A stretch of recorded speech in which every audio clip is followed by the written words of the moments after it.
যে নারীরা তিন জায়গায় যাবে তাদের ইবাদত কবুল হবে না।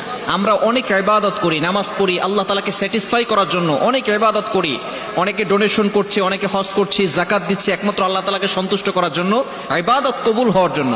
কিন্তু তিনটি জায়গা এমন রয়েছে যেখানে গেলে আপনার ইবাদত বাতিল হয়ে যাবে, ইবাদত কবুল হবে না। নাম্বার ওয়ান, এক নাম্বার হচ্ছে গণকের কাছে যাওয়া। ভেরি ইম্পর্টেন্ট প্লেস, খুবই গুরুত্বপূর্ণ একটি জায়গা যেখানে বিশেষ করে নারীরা বেশি যায়। অনেক সময় নারীরা গণকের কাছে গিয়ে তার ভবিষ্যৎ সম্পর্কে জানতে চায়।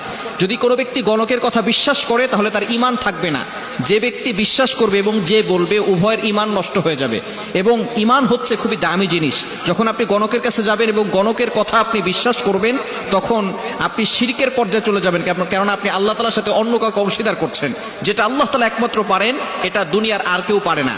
আল্লাহ পাক রব্বুল আলামিন শিরিক থেকে সতর্ক বার্তা দিয়ে দিয়েছেন 5 নম্বর পারার 5 নম্বর পৃষ্ঠার 4-5 নম্বর লাইন, সূরা নিসার 48 48 নম্বর আয়াতে আল্লাহ তাআলা বলছেন, ইন্নাল্লাহা লা ইয়াগফিরু আইয়ুশরাকা বিহি ওয়া ইয়াগফিরু মা দুনা যালিকা লিমান ইয়াশা। দুনিয়ার সকল গুনাহ আল্লাহ তাআলা ক্ষমা করবেন, কিন্তু যারা শিরিক করবে তাদের গুনাহ আল্লাহ তাআলা ক্ষমা করবে না। এজন্য অবশ্যই যে সমস্ত মানুষ এখানে বসে আছেন আপনাদের ফ্যামিলিতে এই মেসেজগুলো পৌঁছে দিবেন, যাতে করে কোনো ব্যক্তি, আপনার কন্যা, আপনার ছেলে, আপনার স্ত্রী, কেউ যাতে করে গণকের কাছে না যায় এবং আপনারাও যাতে করে গণকের কাছে না যান, তাহলে ঈমান হারা হয়ে যাবে, ইবাদত কবুল হবে না। এক হাদিসের ভিতরে নবী সাল্লাল্লাহু আলাইহি ওয়াসাল্লাম জানিয়ে দিয়েছেন, যে ব্যক্তি গণকের কাছে যাবে, গণকের কথা বিশ্বাস করবে, ঈমান থাকবে না, 40 দিন পর্যন্ত তার ইবাদত কবুল হবে না। এজন্য অবশ্যই গণকের কাছে যাওয়াও যাবে না, তাদের কাছ থেকে ভবিষ্যৎ সম্পর্কে জানাও যাবে না।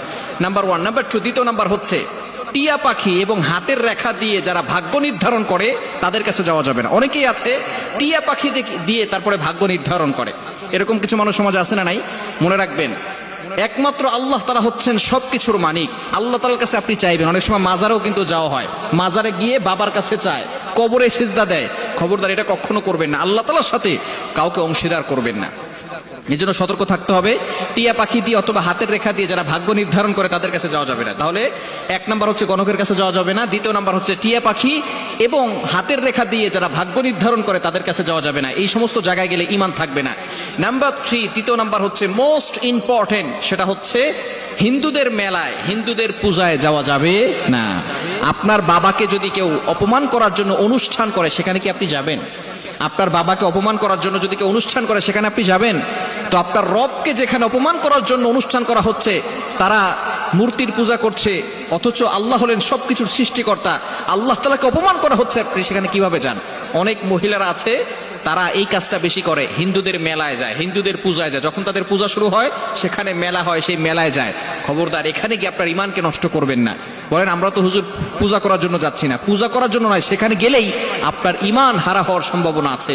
এজন্য অবশ্যই ঈমানটাকে সব সময়, যাতে করে আপনার ঈমান নষ্ট না হয়ে যায়, ওযু ভাঙার কারণ জানি, নামাজ ভাঙার কারণ জানি, ঈমান ভাঙার কারণগুলো জেনে ঈমানটাকে শক্ত করতে হবে, ঈমানের উপর অটল অবিচল থাকতে হবে।